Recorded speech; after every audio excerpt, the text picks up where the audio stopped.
ایک بار کی بات ہے کہ ایک دور دراز گاؤں میں زبیر نامی شخص اپنے بیوی کے ساتھ رہتا تھا۔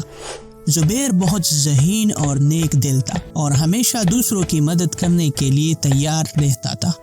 ایک رات زبیر جب اپنے کمرے میں سو رہا تھا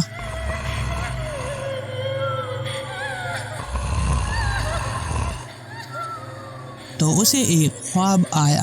خواب میں ایک آواز آ رہی تھی، مجھے بچاؤ، مجھے بچاؤ، میری مدد کرو۔ زبیر نے یہ آواز سنی اور ڈر کر جاگ گیا۔ وہ بہت ڈرا ہوا تھا۔ یہ میرے ساتھ کیا ہو رہا ہے؟ یہ تیسری مرتبہ ہے کہ میں اس خواب کو دیکھتا ہوں۔ زبیر نے سوچا کہ یہ کوئی اتفاق نہیں ہو سکتا، اس میں کچھ خاص بات تو ضرور ہے۔ اگلے دن وہ گاؤں کے بڑے بزرگ حکیم صاحب کے پاس چلا گیا اور انہیں خواب کے بارے میں بتایا۔ حکیم نے بہت غور سے اس کی بات سنی۔ اس کے بعد حکیم صاحب نے کہا، بیٹا یہ خواب بے وجہ نہیں ہے، تمہیں کوئی پیغام دینے کی کوشش کی جا رہی ہے۔ اس کی حقیقت جاننے کے لیے تمہیں ایک لمبا سفر کرنا ہوگا۔ یہ آپ کیا کہہ رہے ہیں؟ کیسا سفر؟ تمہیں جادوئی پہاڑوں میں جانا ہوگا جو یہاں سے بہت دور ہے۔ وہاں تمہیں تمہارے خواب کا جواب مل جائے گا۔ حکیم صاحب نے زبیر کو ان پہاڑوں کا پتہ بتا دیا۔ لیکن ہاں بیٹا، تمہیں اس سفر میں مخلص اور ایماندار رہنا ہوگا، تب تم اپنے مقصد کو پاؤ گے۔ زبیر نے حکیم صاحب کی بات مان لی اور تیاری کر کے سفر پر نکل گیا۔ وہ اس طرف چلتا گیا جو حکیم صاحب نے بتایا تھا۔ کچھ گھنٹوں کے بعد وہ ایک پرانے درخت کے پاس پہنچا۔ وہاں ایک بوڑھی عورت پنجرے میں قید تھی۔ زبیر نے حیرت سے پوچھا، ماں جی، آپ یہاں کیا کر رہی ہیں؟ تو بوڑھی عورت نے کہا، بیٹا میں ایک جادوگرنی کی قید میں ہوں۔ اگر میں اس پنجرے سے نکل گئی تو میں جل کر راکھ ہو جاؤں گی۔ جادوگرنی نے آپ کو کیوں قید میں رکھا ہے؟ وہ بہت ظالم ہے، اس نے بہت سے لوگوں کو قید میں رکھا ہے۔ تو کیا آپ کی آزادی کا کوئی راستہ نہیں ہے؟ بالکل ہے۔ تو بتائیے مجھے، میں آپ کو آزاد کروں گا۔ مجھے کیا کرنا ہوگا؟ اس درخت کے نیچے دفن ایک پرانا صندوق ڈھونڈنا ہوگا۔ اس میں ایک جادوئی چھڑی ہے، اس سے میں آزاد ہو سکتی ہوں۔ ٹھیک ہے، میں وہ صندوق نکال کر آپ کو آزاد کروں گا۔ لیکن اس صندوق کو کھولنے کے لیے تمہارے دل میں ہمت اور سچائی ہونی چاہیے۔